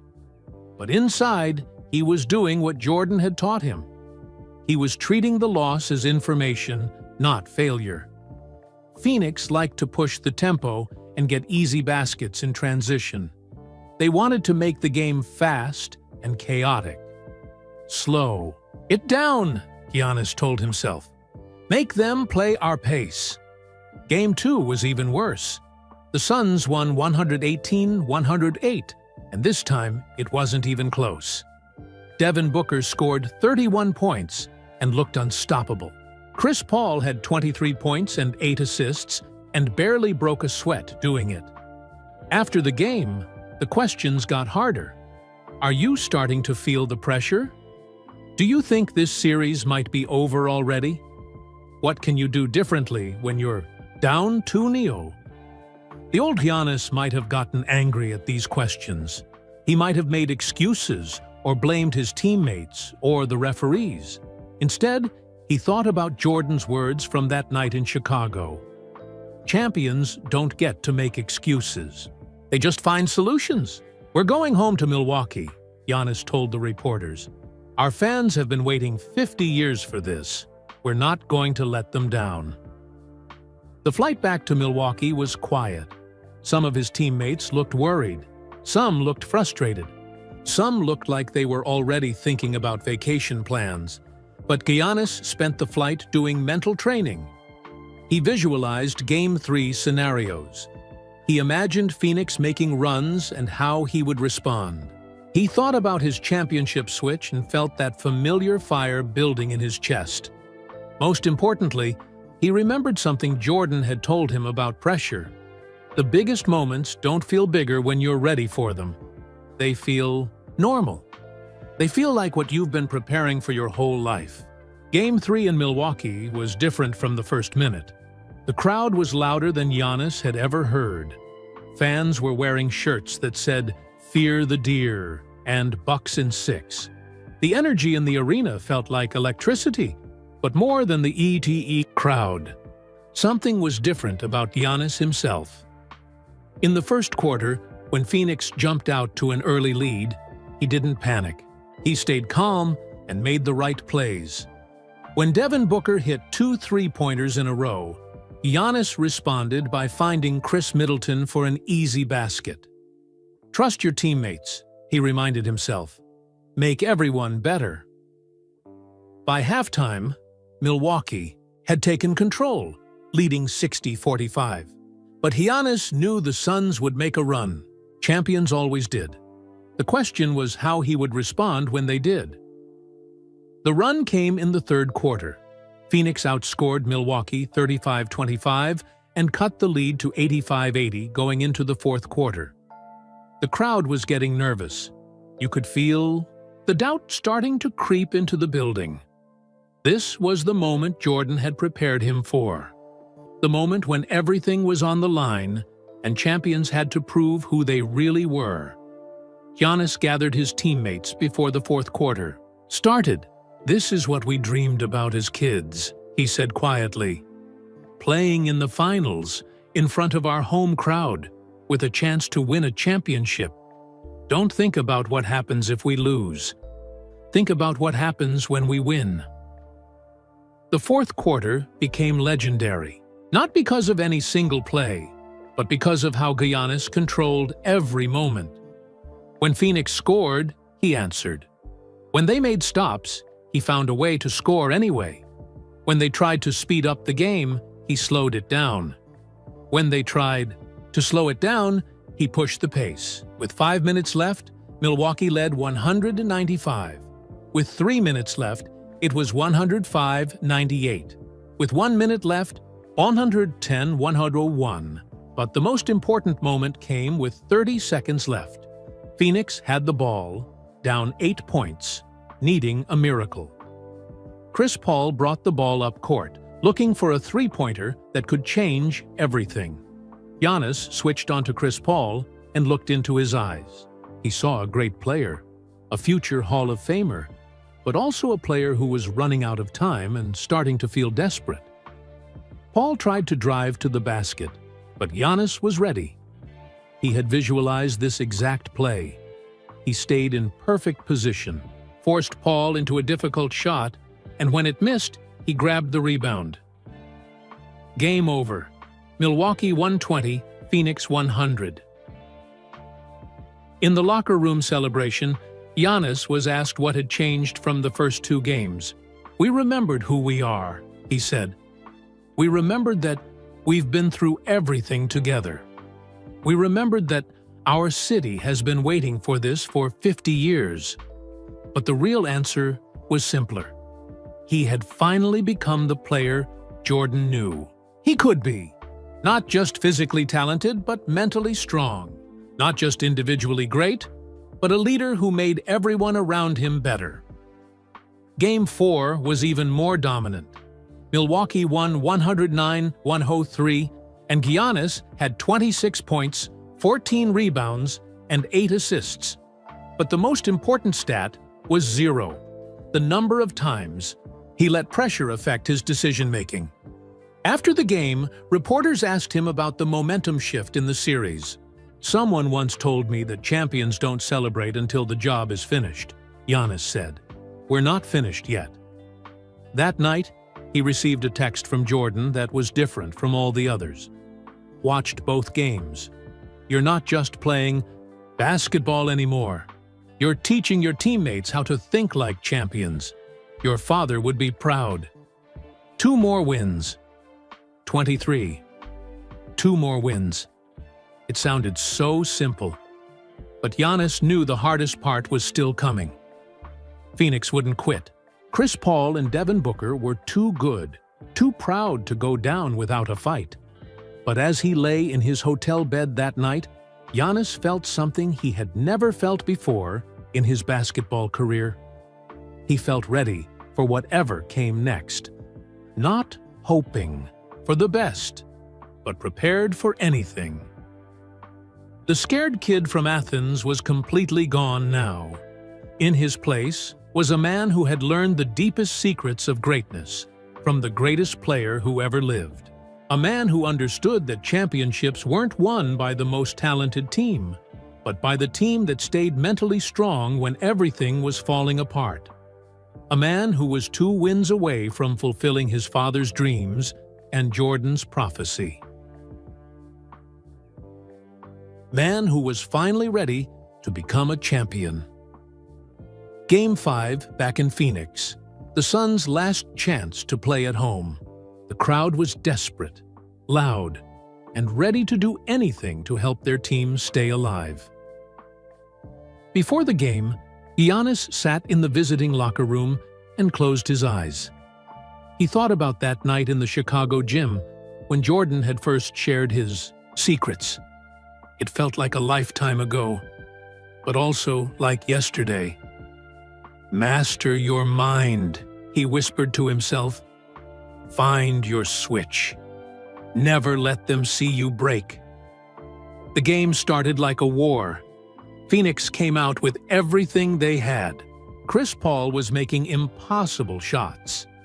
Devin Booker was attacking the rim like his life depended on it. The crowd was so loud that the floor was shaking, but Giannis felt calm in the storm. All those months of mental training had prepared him for exactly this: chaos that looked scary, but was really just another basketball game. By halftime, the Suns led 63-58. Close enough to keep hope alive for both teams. In the locker room, Coach Budenholzer was drawing up new plays and making adjustments. But Giannis was doing something different. He was accessing his championship switch. He thought about his father's letter to Jordan, about growing up poor in Athens, about all the people who said he wasn't tough enough to win when it mattered. Most importantly, he thought about the promise he had made to himself in that dark gym, that he would never let fear stop him from becoming who he was meant to be. Third quarter was even. Both teams made big plays. Both teams made mistakes.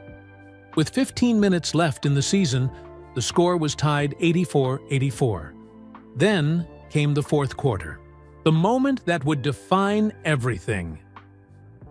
Phoenix scored first, a three-pointer by Booker that sent the crowd into a frenzy. Then another three by Chris Paul. Suddenly, the Suns led 90-84 with 10 minutes left. This was the exact situation Jordan had prepared him for. The moment when champions are born or broken. When everything you've learned gets tested by pressure that feels impossible to handle. Giannis called timeout and gathered his teammates. "Look around," he said calmly. "This is what we've been working for our whole lives. This noise, this pressure, this feeling like the whole world is watching. This is what makes winning a championship special." He looked each player in the eyes. "I'm not going to let us lose, not tonight, not ever. But I need you to trust me and play like champions." For the next 6 minutes, Giannis played basketball like he had been possessed by the spirit of greatness itself. Every decision was perfect. Every movement had purpose. Every play was exactly what the team needed. He scored on a drive to the basket, 90-86. He stole the ball from Chris Paul and found Middleton for a three. 90-89. He blocked Devin Booker's shot and scored on the other end. 91-90 Milwaukee. The crowd was getting nervous. You could feel the energy shifting. Phoenix was starting to think about what would happen if they lost, instead of focusing on what they needed to do to win. With 4 minutes left, Giannis drove hard to the basket and landed awkwardly on his right knee. The same knee that had been bothering him all season. The pain shot through his leg like lightning, and for a moment, he couldn't put weight on it.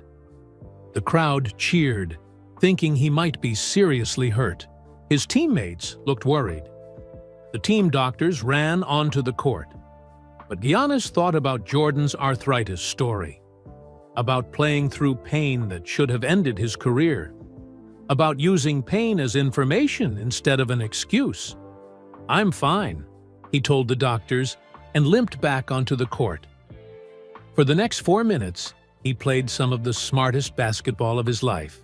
He couldn't run as fast or jump as high because of the knee, so he used his brain more. He set perfect screens. He made quicker passes. He found easier shots for himself and his teammates. But the most important play came with 1 minute and 14 seconds left. Phoenix had the ball, down 103-101, needing a basket to tie or take the lead. This was their moment, their chance to save their season and send the series back to Milwaukee for Game 6. Chris Paul brought the ball up court slowly, looking for the perfect play. The crowd was on its feet, screaming so loud that players couldn't hear their own thoughts. Giannis switched onto Paul and looked into his eyes. He saw a great player, a future Hall of Famer, but also a player who was feeling the weight of a career's worth of championship dreams. Paul tried to drive to the basket, but Giannis was ready. He had visualized this exact moment hundreds of times. He stayed in perfect position, forced Paul into a difficult shot, and when it missed, he grabbed the rebound with one hand while protecting it with his body. Seconds left. Milwaukee's ball. A chance to put the game away. Instead of calling timeout, Giannis brought the ball up court himself. His knee was throbbing with every step, but his mind was completely clear. He could see the double team coming before the defenders even moved. He could feel where his teammates were without looking. With 18 seconds left, he drove toward the basket, drawing 3 defenders. At the last second, he made a perfect pass to Brook Lopez under the rim. Easy basket. 105-101. Game over. Series over. As the final buzzer sounded, something extraordinary happened. Instead of celebrating wildly like he usually did, Giannis just stood in the middle of the court and pointed up toward the ceiling. He was thinking about his father, about Jordan, about that scared kid from Athens who had dreamed of moments like this but never believed they were really possible. The confetti fell like snow. His teammates rushed toward him. The crowd in Phoenix sat in stunned silence, while the small section of Milwaukee fans celebrated like their city had just won the lottery. But Giannis felt something deeper than excitement. He felt complete. Like every struggle, every failure, every moment of doubt had been leading to this exact second. In the locker room, reporters asked him about playing through the knee injury. "Someone once taught me that pain is just information," Giannis said. "My knee was telling me to be smart, not to be scared. So I played smart." What does it mean to win the championship for Milwaukee? It means everything. This city waited 50 Parisix. Years. These fans never stopped believing. My teammates never stopped fighting. We did this together. But the question that hit him deepest came from a young reporter who looked like she was barely out of college. What would you say to kids who are watching this and dreaming of their own championships? Giannis thought about himself at that age, selling trinkets on the streets of Athens, sleeping 3 boys to a bed, watching NBA highlights on a tiny TV, and wondering if dreams like that were only for other people. "I would tell them that greatness isn't about being perfect," he said. "It's about getting back up every time you fall down. It's about learning from every mistake. It's about never letting anyone tell you that your dreams are too big." He paused and looked directly into the camera. "And I would tell them that sometimes, when you need help the most, help comes from places you never expected. Sometimes the greatest players in history believe in you before you believe in yourself."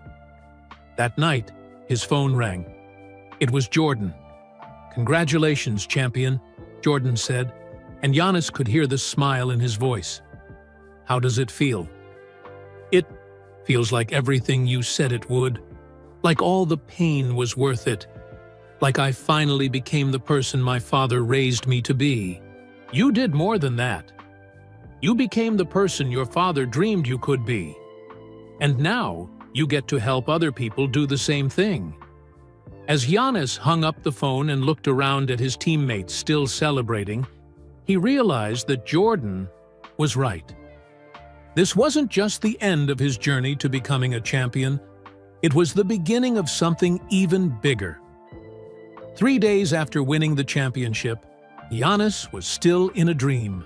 The trophy sat on his kitchen table in Milwaukee, catching the morning sunlight like it was made of pure gold.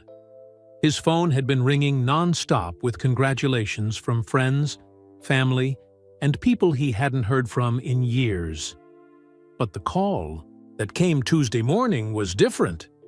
"Hello, champion," Jordan's voice said, but there was something new in it. A lightness, like he was about to share a secret that had been weighing on him for a long time. "Michael," Giannis said, still not quite believing he could call his childhood hero by his first name. "Thank you again for everything. I couldn't have done this without what you taught me." "About that," Jordan said, and Giannis could hear him chuckling. "I think it's time I told you the whole truth about that night we met in Chicago." Giannis sat down at his kitchen table, confused. "What do you mean?" "I mean, our meeting wasn't as random as you thought. In fact, it wasn't random at all." "I don't understand." Jordan took a deep breath. "Do you remember that letter I showed you? The one your father wrote to me?" "Of course. It changed everything. For me." "Well, there's more to that story. A lot more." Giannis felt his heart start beating faster. "What kind of more?" "Your father didn't just write me one letter, Giannis. He wrote me 3 letters over 2 years. The first one came in 2017, right after you had that great season but lost in the first round of the playoffs." Giannis remembered that loss. It had hurt, but not like the Toronto loss 2 years later. What did that first letter say? It said that his son was the most talented basketball player he had ever seen, but he was worried you were too kind-hearted to handle the mental pressure that comes with greatness. He said you needed someone to teach you how to think like a champion. Jordan paused, and Giannis could hear papers rustling, like he was looking at the actual letters. The second letter came in 2018, after you won your first MVP award. Your father was proud, but he was also concerned. He said the award was going to bring more pressure, more expectations, and he wasn't sure you were mentally ready for what was coming. "He was right," Giannis said quietly. "That pressure almost broke me." "But the third letter," Jordan continued, "that's the one that really got my attention.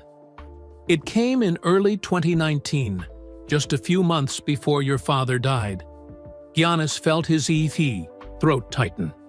His father had been sick then, fighting the heart condition that would eventually take his life. "In that third letter, your father made me promise something. He said he could feel his time running short, and he was afraid he wouldn't be there to help you through the biggest challenges of your career. He asked me to watch over you, and if you ever hit rock bottom, to step in and help." "So you were watching me the whole time?" "From a distance, yes. I was at that Toronto series, sitting in a private box where you couldn't see me. I watched you struggle with that loss. I saw how it affected you, and I knew it was time to honor the promise I made to your father." Giannis was speechless. His father, who he thought had died before seeing him become great, had actually arranged the most important meeting of his basketball career. "But here's the part that might surprise you the most," Jordan said. "That night in the gym in Chicago, I wasn't just teaching you my secrets. I was following a very specific plan that your father had written out for me." "What do you mean?" "Your father knew you better than anyone.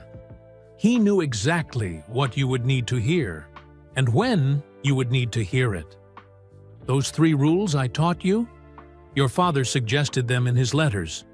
The mental training, the championship switch, the idea of never letting them see you break.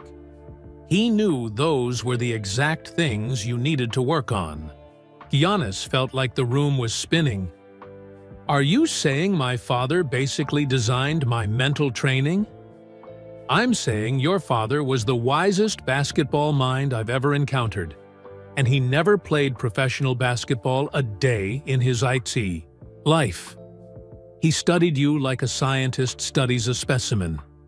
He knew your strengths, your weaknesses, and exactly what it would take to help you reach your potential. Jordan's voice got softer, more emotional. Those weren't my secrets I shared with you, Giannis. They were your father's insights, delivered through me. I was just the messenger. Giannis started crying. Not sad tears, but tears of amazement and gratitude. Everything made sense now. Why Jordan had cared so much about helping him. Why the advice had felt so personal, so perfectly suited to his exact needs. "There's one more thing," Jordan said. "Something I've been saving for after you won your first championship." "What?" "Your father wrote me a fourth letter. He asked me to only give it to you after you had proven to yourself that you could win the biggest games. He said you would need to hear these words as a champion, not as someone still chasing a championship." "What does it say?" "I'm not going to read it to you over the phone. This is something you need to see in person. Can you meet me in Chicago tomorrow?"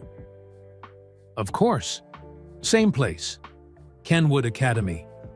8 p.m. But this time, bring your championship trophy." The next evening, Giannis walked into that same dark gym carrying his finals MVP trophy. Jordan was waiting under the same spotlight, but this time he wasn't alone.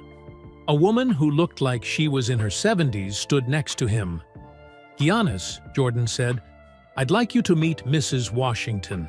She was married to the security guard who used to let me practice here when I was a kid. She's been keeping something safe for me." Mrs. Washington smiled and handed Giannis an envelope.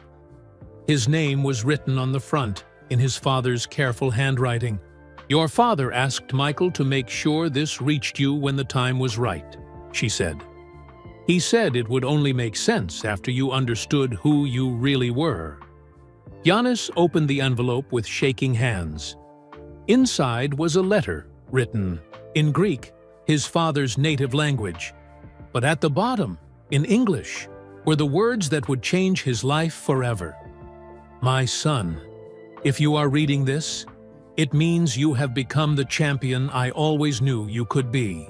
But more importantly, it means you have learned that greatness isn't about what you achieve for yourself. It's about what you help others achieve." Michael Jordan became great by pushing himself to be better than everyone else. You became great by learning to make everyone else better. That is your gift. That is your purpose. Your championships will be forgotten someday. Records will be broken. Trophies will gather dust. But the people you inspire, the young players you mentor, the children who see you and believe in their own dreams, that legacy will live forever. I never got to see you win a championship, but I got to see something better. I got to see you become a man who uses his greatness to lift others up. That makes me prouder than any trophy ever could. Your basketball career is just beginning. But your real work, helping others believe in themselves, the way Michael believed in you, that work will define who you really are. Make me proud, my son, not by winning games, but by changing lives. With all my love, your father. Giannis folded the letter carefully and put it in his jacket pocket, right over his heart. He planned all of this, Giannis said, looking at Jordan with new understanding. The training, the meeting, even this moment, right now. Your father understood something that took me years to learn, Jordan said. Individual greatness is just the beginning. Real greatness is what you do with that platform to help others. So, what happens now? Jordan smiled. Now you start paying it forward. Somewhere out there is a young player who's struggling with doubt, just like you were. Someone who needs to learn how to think like a champion. Your job is to find them and help them the way I helped you. How will I know who needs help? Trust me, Jordan said. When the time is right, you'll know. As Giannis walked out of the Eton gym that night, carrying his trophy and his father's final letter, he realized that winning the championship hadn't been the end of his journey. It had been his graduation. His father and Jordan had prepared him not just to be a champion, but to create other champions. The scared kid from Athens was gone forever. In his place was a man who understood that the greatest victory wasn't winning for yourself. It was helping others discover they could win too. His father's love hadn't ended when he died. It had just transformed into something bigger, something that would touch lives Giannis hadn't even met yet. The circle was complete, but it was also just beginning. And somewhere, Charles Antetokounmpo was smiling, knowing that his son had finally understood the most important lesson of all. True champions aren't made by winning games.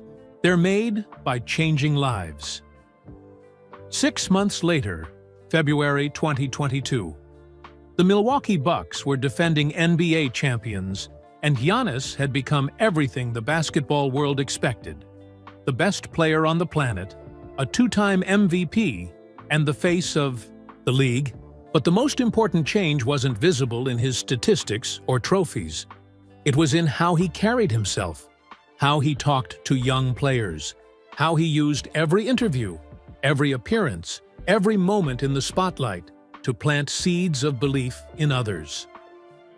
The Charles Antetokounmpo Foundation was now helping immigrant families across Milwaukee, providing basketball courts, educational programs, and mentorship opportunities. But more than the money or the facilities, Giannis was personally involved in ways that surprised everyone.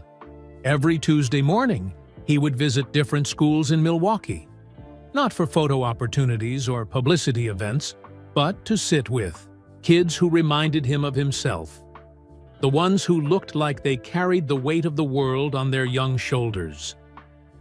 On this particular Tuesday, he was at Lincoln Elementary School on the city's south side.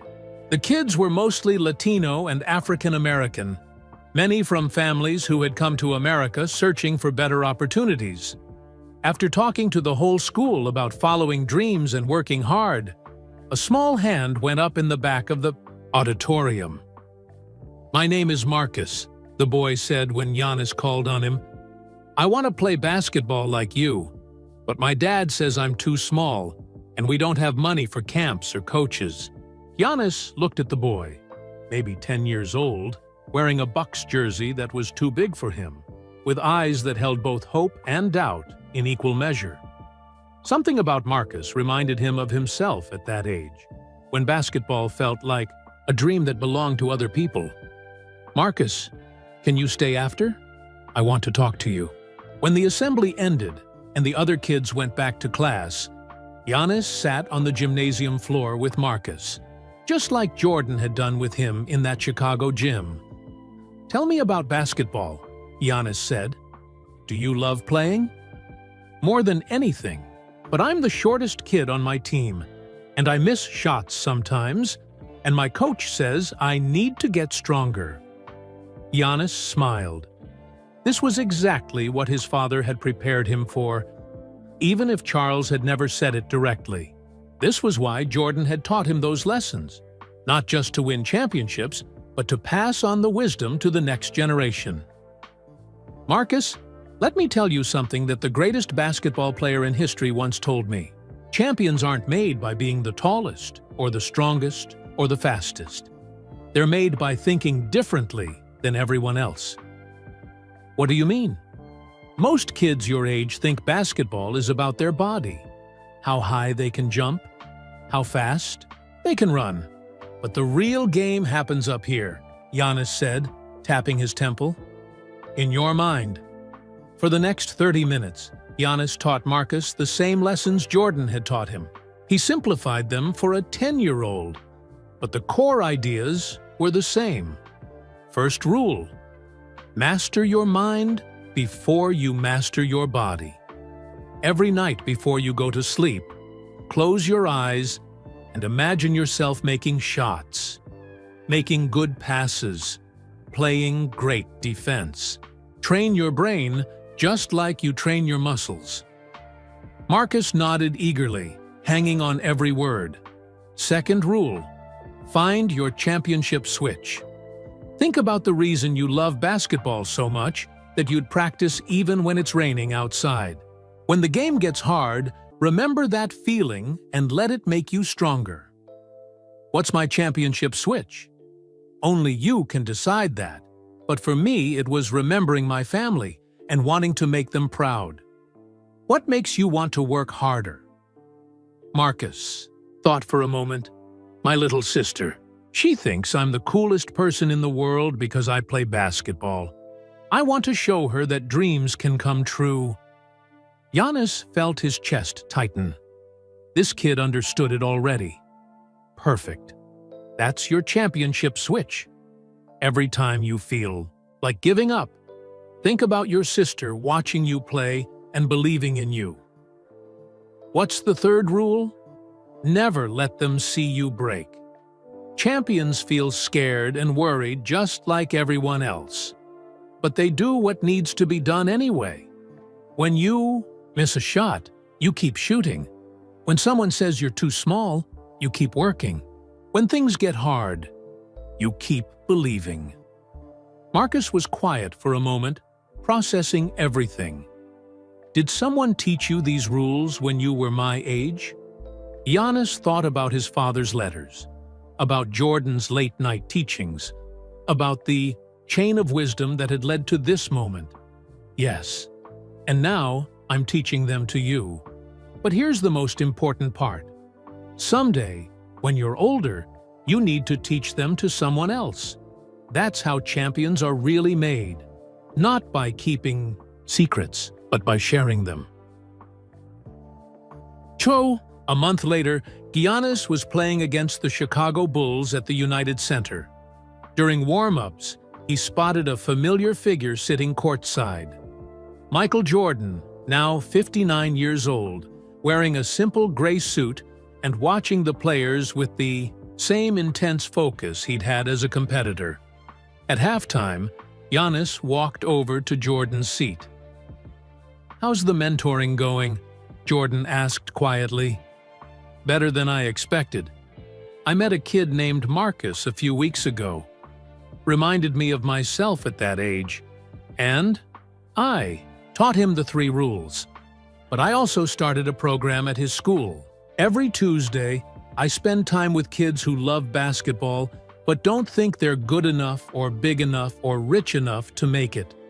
Jordan smiled. "Your father would be proud. I think about him every time I talk to those kids, about how he saw something in me that I couldn't see in myself, about how he planned all of this before I even knew I needed help. The beautiful thing about what your father started," Jordan said, "is that it doesn't end with you. Every kid you help will help someone else. Every life you change will change other lives. That's how real greatness spreads." After the game, which Milwaukee won 118-112, Giannis received a text message from an unknown number. "Mr. Giannis, this is Marcus. I scored 12 points in my game today, and my team won. I used my championship switch when I got nervous in the 4th quarter. Thank you for believing in me." Attached was a photo of Marcus holding a small trophy, grinning so wide it looked like his face might break. Standing next to him was a little girl who had to be his sister, looking at Marcus like he had just conquered the world. Giannis stared at the photo until his eyes watered. This was what his father had meant in that final letter. This was why Jordan had shared those secrets. This was what real greatness looked like. 3 days later, Giannis announced something that surprised the basketball world. He was starting the Championship Mindset program, a free mental training course for young athletes who couldn't afford expensive coaching or camps. The program would teach the 3 rules to kids across the country. Not just basketball players, but any young person who had big dreams but didn't know how to handle the pressure that came with chasing them. My father once told someone that individual greatness is just the beginning, Giannis said at the press conference. Real greatness is what you do with your platform to help others believe in themselves. The first program session was held at Kenwood Academy, the same gym where Jordan had changed Giannis's life 2 years earlier. 50 kids from Chicago's South Side showed up, including some who had never touched a basketball but wanted to learn how to think like champions in school, in sports, in life. Giannis stood under the same spotlight where Jordan had taught him, but this time he was the teacher. As he looked at all those young faces, hopeful, nervous, excited, he thought about the invisible chain connecting them all. His father's love had created Jordan's wisdom. Jordan's wisdom had created Giannis's strength. And now, Giannis's strength would create something new in each of these kids. The first thing you need to know, Giannis told the group, is that champions aren't born. They're made, and the most important battles aren't fought on basketball courts or in classrooms. They're fought in here, he said, pointing to his heart. In the back of the group, a small hand went up.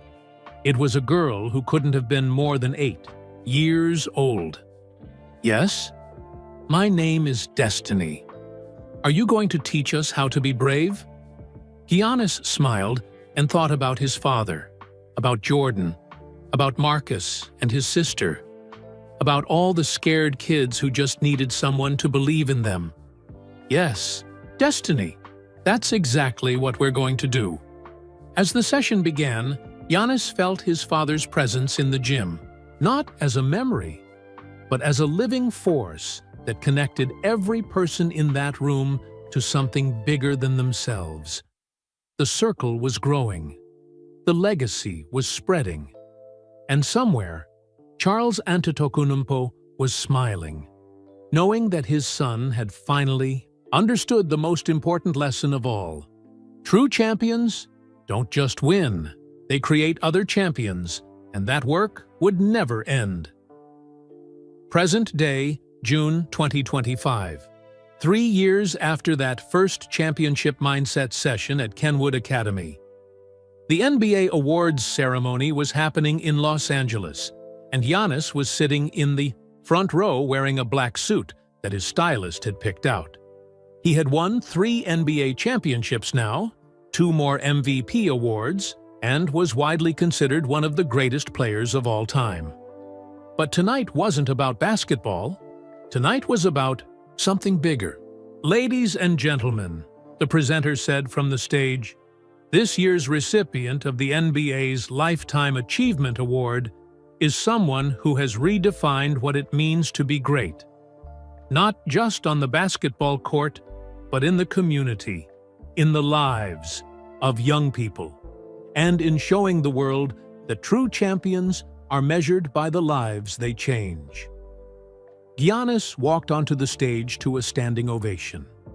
In the audience, he could see Michael Jordan clapping. He could see Marcus, now 13 years old, sitting with his family in the 3rd row.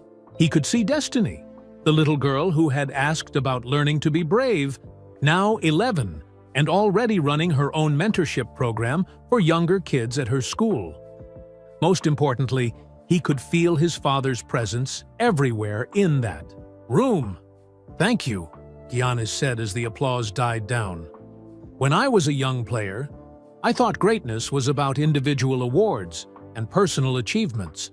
I thought it was about proving that I was better than everyone else. He paused and looked directly at Jordan, who nodded encouragingly. But someone very wise once taught me that individual greatness is just the beginning. Real greatness is what you do with your platform to help others believe in themselves. In the audience, Marcus was hanging on every word. Next to him sat his little sister, now 10 years old, wearing a jersey with Giannis's name on it. My father never got to see me win a championship, Giannis continued, his voice getting stronger. But he made sure I had everything I needed to become a champion. He taught me that success isn't about what you achieve, it's about what you help others achieve. He reached into his jacket pocket and pulled out a folded piece of paper, his father's final letter, which he had read hundreds of times over the past 3 years. Before my father died, he wrote me a letter that I only got to read after I won my first championship. In that letter, he said something that changed my life forever. He said, "Your championships will be forgotten someday. Records will be broken. Trophies will gather dust. But the people you inspire, the young players you mentor, the children who see you and believe in their own dreams, that legacy will live forever." The room was completely silent.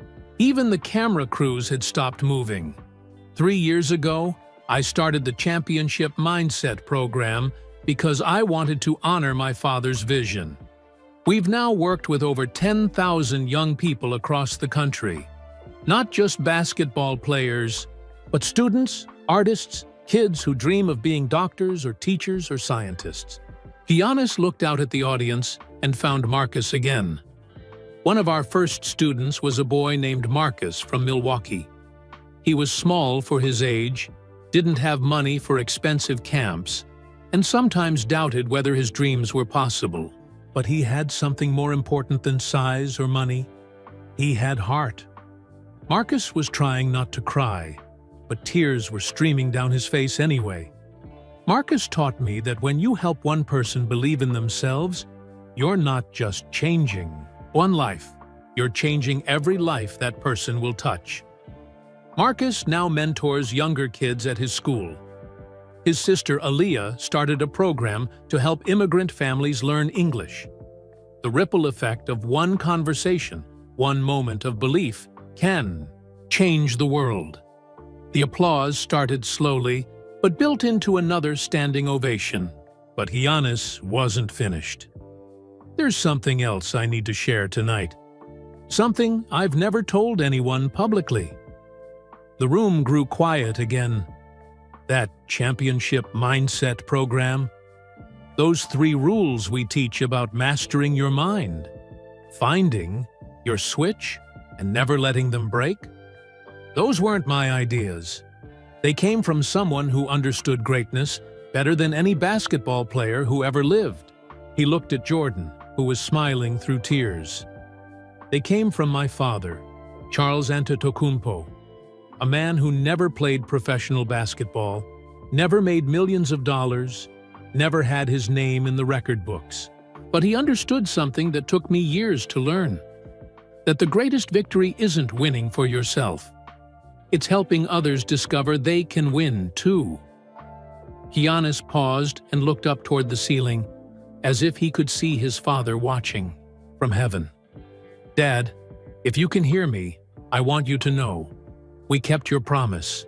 Not just me, but everyone in this room, everyone watching at home, everyone who decides to use their gifts to lift others up. We're all part of the legacy you started." He folded the letter carefully and put it back in his pocket, right over his heart. "This award has my name on it, but it belongs to everyone who believes that true champions aren't made by winning games. They're made by changing lives."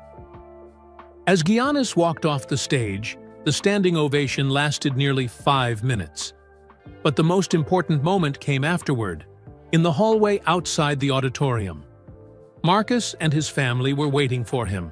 "Mr. Giannis," Marcus said, "that speech was amazing.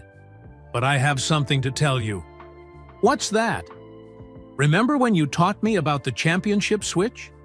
About thinking of my sister when I got nervous?" "Of course." "Well, yesterday I taught those same rules to a kid at my school named David. He was getting bullied and didn't want to come to school anymore. But after we talked, he said he felt braver." Marcus's sister Aaliyah stepped forward. "And I taught them to my best friend Rosa, whose family just moved here from El Salvador. She was scared to try out for the school play, because her English isn't perfect, but she did it anyway and got the lead role. Giannis felt his eyes filling with tears. This was what his father had envisioned. This was what Jordan had prepared him for.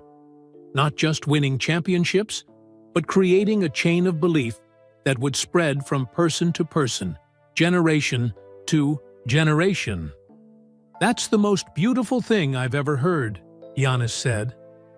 Later that night, alone in his hotel room, Giannis called Jordan.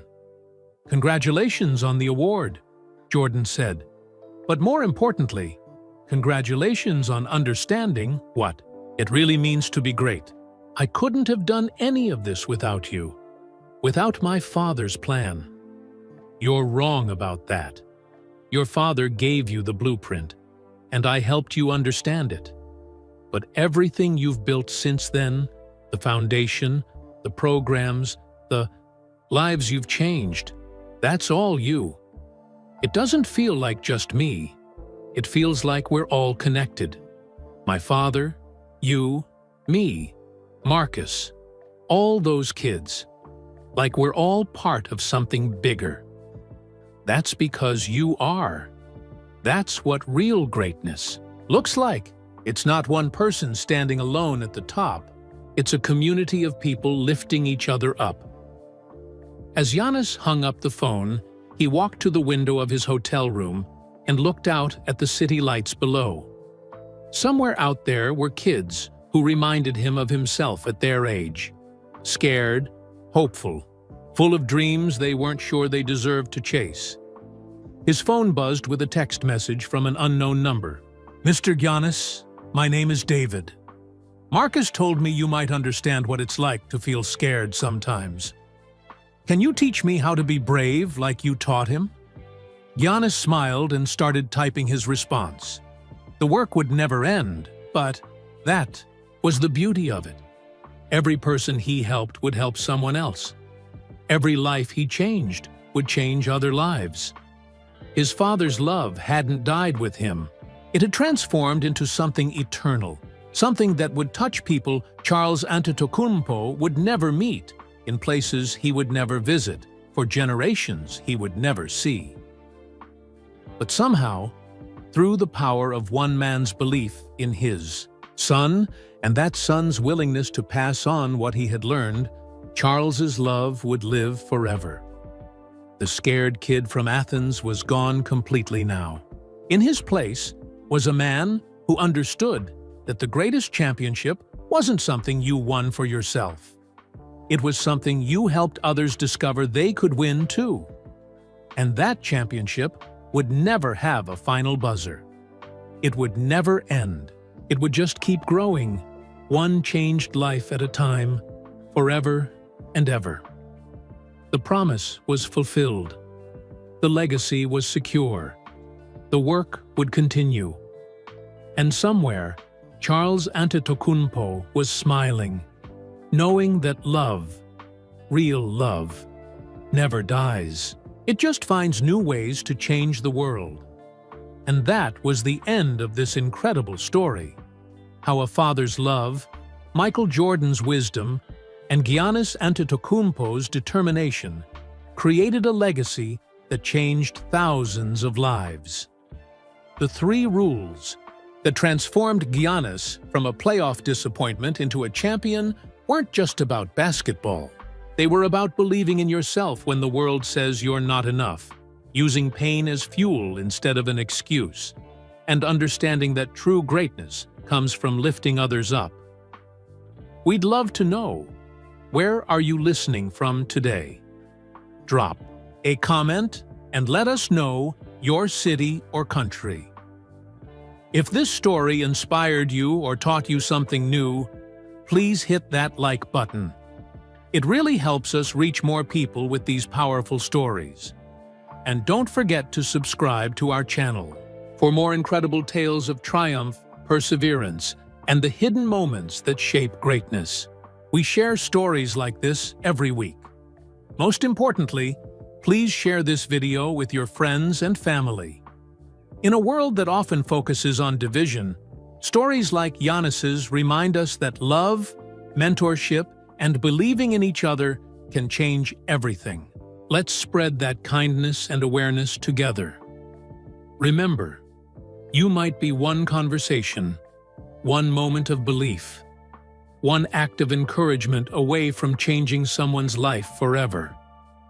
Just like Charles Antetokounmpo changed his son's life. Just like Michael Jordan changed Giannis's life. Just like Giannis is changing countless other lives. The circle continues with you. Thanks for listening, and we'll see you in the next story.